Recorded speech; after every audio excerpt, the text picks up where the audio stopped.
Hi, Shannon. My name is Rob, and I saw your Facebook post. It really touched me deeply, the struggle that you're having. And I rather than write a long post in response, I figured I would make a video for you and just share some thoughts because I have been where you are. I have felt that frustration. If I hear you, you are just getting frustrated and discouraged. Um, Trying hard to keep bright line eating, to keep the four bright lines, and when you fall, when you struggle, it just feels like a defeat, and it's really really difficult. And you're reaching out for anything. In this post, I think you're reaching out for breakfast recipes, um, but really deep inside, you're just asking, "Hey, give me some help. I need anything that's going to help me overcome um, this temptation and this craving to eat." And I understand that I have been there. I have felt exactly as you're feeling. I have felt that discouragement, that depression, that defeat of trying and thinking I had failed. So you can see me doing air quotes there, but thinking I had failed. Um, and I get that. What I've felt that way myself, and what I discovered for me, and I'm hoping to share that with you, and hoping it may um, bring benefit to your journey as well. What I discovered for me is that I was trying to change the wrong thing. Well, let me share a quick story that's going to seem like it doesn't relate, but it does. Uh, many years ago, I was with some of my siblings. We were swimming in the ocean, and we were trying to get in the really high waves. And the waves were picking up. There was a storm coming in, but we hadn't really noticed the storm yet. The waves were getting higher and higher, and we were letting the waves lift us off the ground, and we were having a lot of fun. At some point, too late, I looked back at the shore and realized I'm a lot further from the shore than I should be, and I got pretty nervous, and I started swimming toward shore. And after a time, I looked up and realized I am further from the shore than when I started swimming toward the shore. And I really started to panic, and I started to swim harder and harder and harder. Long story short, that storm came in, those waves got really high, and I realized at some point, no amount of human effort is going to get me to the shore. I'm getting further and further from there, and at this point, I'm starting to give up. I'm shifting my effort from trying to get toward the shore to just trying to keep my head above the water most of the time. And that became a very panicky, very um, life-threatening, and very scary experience. Gratefully, a lifeguard up top, up on a pier, saw my situation and sent a lifeguard to me with a flotation device, and he was able to redirect me and take me in a different direction toward the shore. What I discovered afterward, when I said, "Well, why wasn't I able to do that?" He explained, "You were swimming in the wrong direction. The tide, the tide of the water, the flow of the water was coming away from the shore toward you diagonally in this direction. You were swimming exactly opposite to that tide. You were swimming into the flow, into the tide.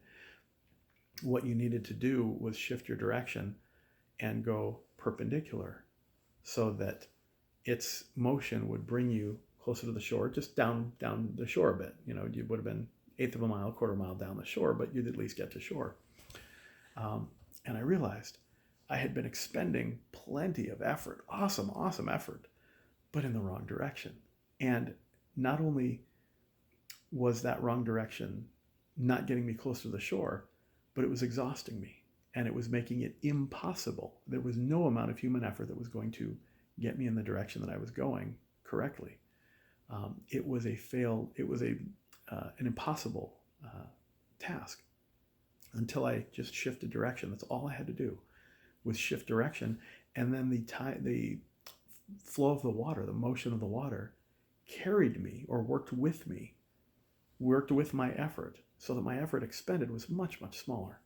So even exhausted, I could follow this guy in the right direction and get to shore and achieve the goal, which was not dying. I share that story because my weight loss efforts were very much like that. For 25 years, I tried a whole bunch of different diets. I tried lots of different ways to lose weight, and I expended effort after effort after effort, and I'd have short-term success. It would look like I was getting somewhere, and then I would gain it all back plus some.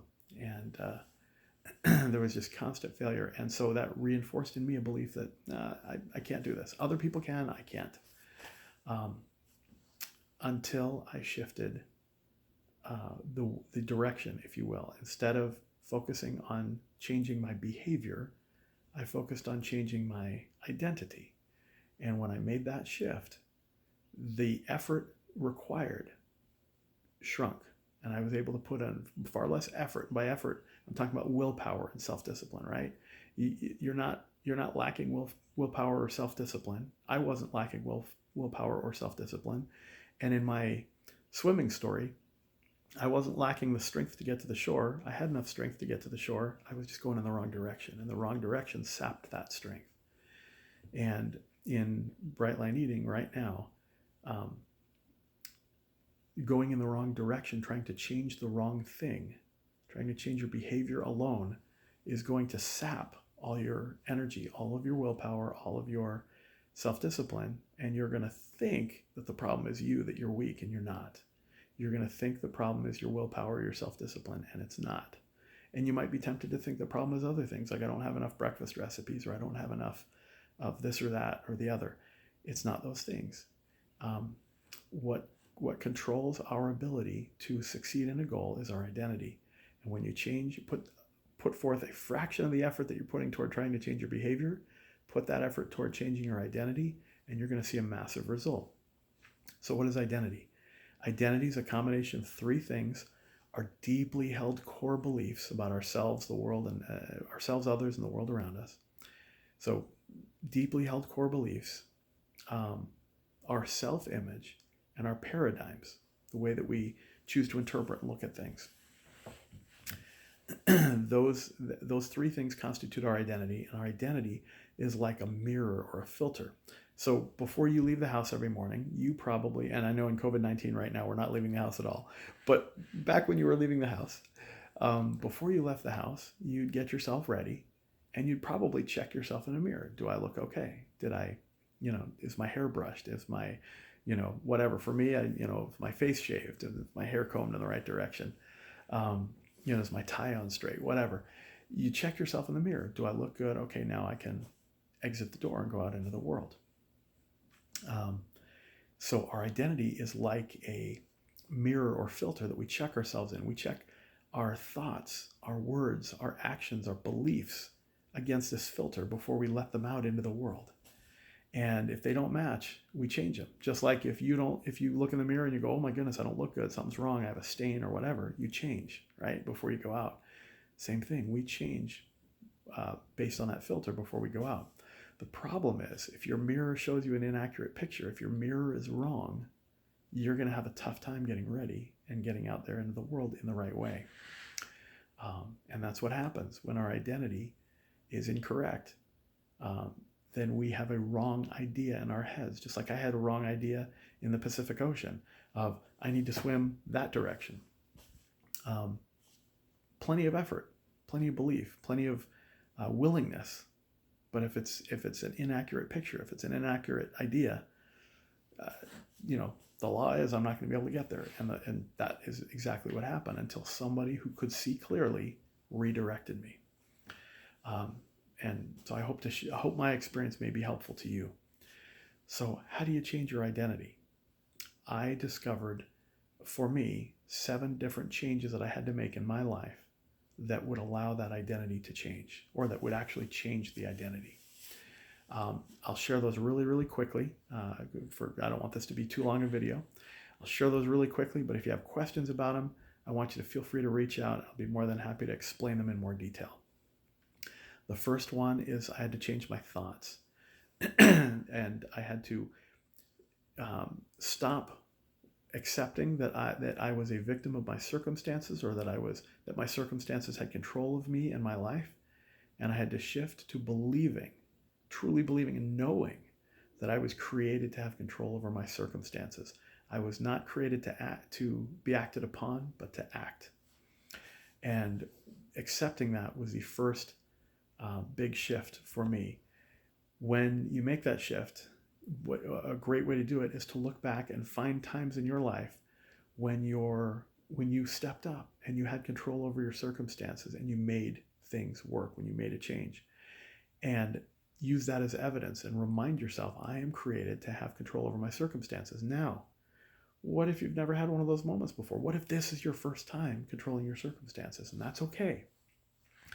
Then I need you to just believe. Accept for a moment my belief in you and in myself, my belief that you and I are created to have control over our circumstances. Believe it long enough and strong enough that you can give just a little bit of room for the things I'm about to say. And if you do, eventually that will take hold of you, that'll take hold in your heart, and you will begin to believe, a spark of belief, that I am created to have control over my circumstances. And when you do, that changes a lot of things.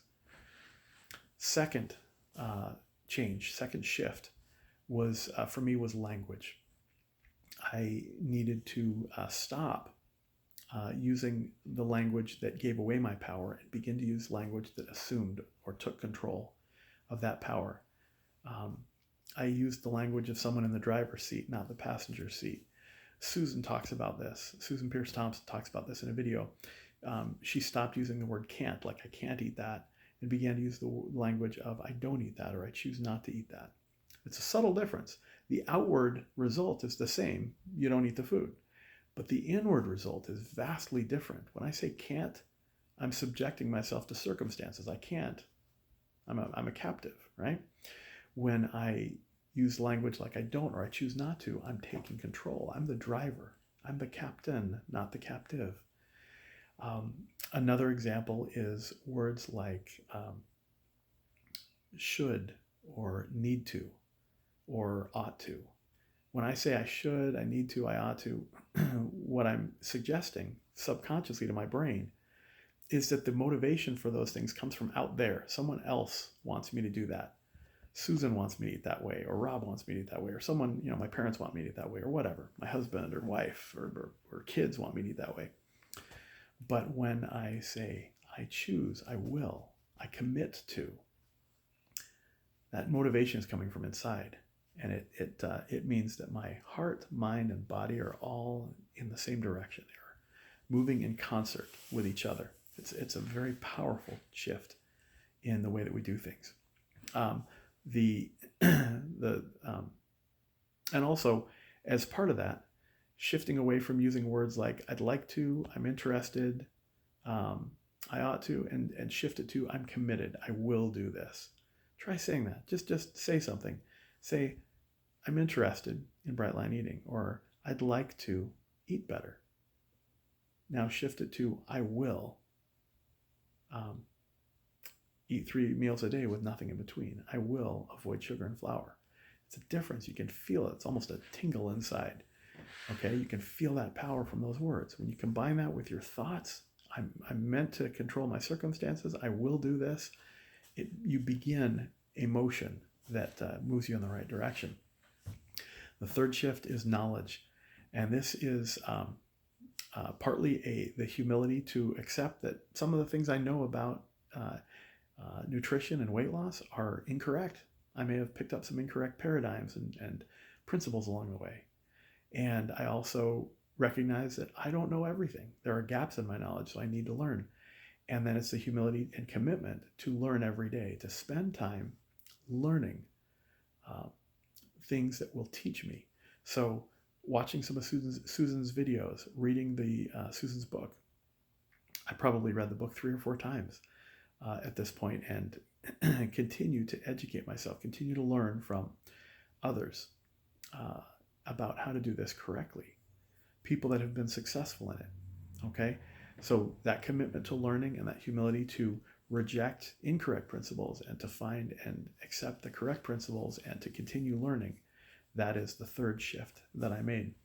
The fourth shift is literally, it's just an idea I call tribe. And I didn't come up with the word, but that idea is a shift away from trying to be a lone wolf, trying to do this all on your own, to creating and joining a culture of support. And by being in this Facebook group, you are already beginning that. So continue to lean on your tribe. We're here for you. Keep doing that. Keep joining that culture of support and participating and being in there, and help others too. When you're finding success, reach out and help other people.